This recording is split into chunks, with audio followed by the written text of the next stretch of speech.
Ôi trời. Ôi mình đã ព្រលឹមឡើងអូនងើបដាក់គេដាក់ឯងឲ្យលេងជាមួយដើរចតើនជើងប្រហែលជាចង់ខ្ពស់ខ្លាំងហើយមកទៅមកគេងផ្ទះអ៊ំមកយប់ដើម្បីលំហែអារម្មណ៍ខ្ញុំពេលអត់ទាន់មានកូនវិញអាសាទៅទស្សនៈមាត់សមុទ្រណាស់ព្រោះចង់គេងកន្លែងថ្មីតែពេលនេះមានកូនទៅទស្សនៈត្រូវការយកវ៉ាន់ទៅច្រើនបើយើងមកផ្ទះសាច់ញាតិវិញយកតែរបស់ចាំបាច់ទេ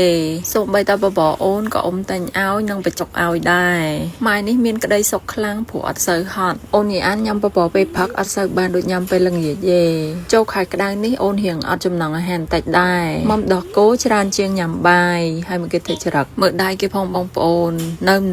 រួមឯងអញ្ចឹងទៅព្រោះតាំងពីអូនចេះដើមមកខ្ញុំនេះជាងបាត់ទីងណយអូនស្ដាប់រងថ្ងៃអញ្ចឹងហើយក្បាច់រួមរបស់អូនណាក៏បែបខ្មែរដែរទឹកមុខកាយវិការគួរឲ្យគ្រឹតខ្លាំងអីក្មេងមួយឆ្នាំនេះចេះក៏មិនកម្ើមដៃជើងវិញឡើងក៏ដូចណាមិនគួរចង់វាយបងប្អូន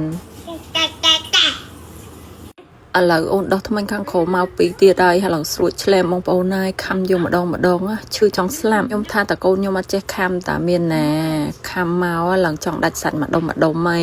ស្រឡាញ់ម៉ែណាស់ម៉ែទៅណាក៏កលេចមើលដែរឥឡូវខ្ញុំមកទាញ So Natural យកមកញ៉ាំជាប្រភេទទឹកដោះគោស្រស់ដែលញ៉ាំហើយជួយសុខភាពនិងកម្លាំងញ៉ាំមួយថ្ងៃ3កែវមានកម្លាំងព្រឹសដូចយើងលេបថ្នាំវីតាមីនអញ្ចឹងបងប្អូនខ្ញុំឥឡូវរៀងចូលចិត្តពណ៌ផ្កាឈូកខ្លាំងដោយសារតែចូលខែក្តៅអញ្ចឹងយើងស្លៀកពាក់អាវរៀងរឹបរៀងអញ្ចឹងហើយគីឡូរបស់យើងត្រូវថាថេហើយនឹងស្រក់មិនឡើងទេណាបងប្អូនបើពណ៌ខៀវនេះវិញខ្ញុំចាក់ឲ្យប្តីខ្ញុំព្រោះជាប្រភេទ full cream អូននេះអានឃើញម៉ាក់ចាក់ទឹកដោះគោលេបលើទឹកមាត់អស់ឲ្យបងប្អូនអត្ថប្រយោជន៍ពណ៌ទាំងពីរហ្នឹងគឺដូចគ្នាគ្រាន់ថាពណ៌ផ្កាឈូកញ៉ាំសម្រាប់អ្នកចង់សម្រក់គីឡូមិនថាកុមារអ្នកមានផ្ទៃពោះឬក៏មនុស្សចាស់ទេអាចញ៉ាំបានដូចគ្នាបងប្អូនទឹកដោះគោស្រស់គឺជួយសុខភាពយើងបានច្រើនដោយសារមានជាតិកាល់ស្យូមប្រូតេអ៊ីនវីតាមីនដែលជួយដល់ឆ្អឹងនិងខួរក្បាលលូតលាស់បានល្អថែមទាំងពង្រឹងប្រព័ន្ធរាងកាយឲ្យរឹងមាំទៀតផងជាពិសេសវ័យ30ដូចខ្ញុំចេះញ៉ាំហើយគេលក់ស្រួលហ្មងមួយថ្ងៃបងប្អូនញ៉ាំឲ្យបាន3កែវព្រឹកថ្ងៃល្ងាចប៉ាខូចណាស់ដឹងថាអូនចូលចិត្តដោះគោហើយនៅយកទៅដាក់ចិត្តទៀតហើយធ្វើមុខក៏ខ្ញុំនេះអាណិតផងសោតផង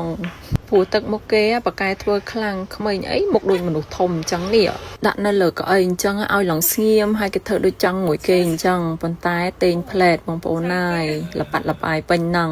មុខនេះកាពិតទៅសោយឌឺដាក់ទេធ្វើស្មើឲ្យយើងអាណិតហើយដោះលេងគាត់ទៅហ្នឹងណាអត់ទាន់ញ៉ាំបបរអស់ទេ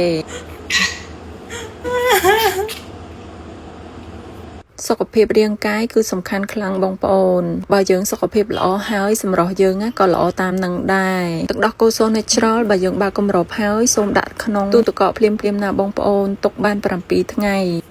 ញ៉ាំបបរពេលផឹកអត់សូវបានក៏ផ្លែប៉ោមមកញ៉ាំបរោយទៅហើយផ្លែប៉ោមញ៉ាំពេលផឹកព្រលឹមក៏ល្អដល់សុខភាពដែរបងប្អូនជំនួសកាហ្វេបងប្អូនអាចញ៉ាំផ្លែប៉ោមបានព្រោះថាកាហ្វេពេលយើងញ៉ាំនៅពោះទេគឺអត់សូវល្អដល់សុខភាពទេជាពិសេសស្បែកនឹងហ្មងតែបើយើងញ៉ាំប៉ោមហើយយើងអាចញ៉ាំកាហ្វេបានហើយថ្ងៃនេះអត់បានយកអាមរាប់ដាក់ផ្លែឈើឲ្យអូនញ៉ាំមកបងប្អូនចឹងហើយកោះឲ្យគាត់ញ៉ាំហ្មងទៅ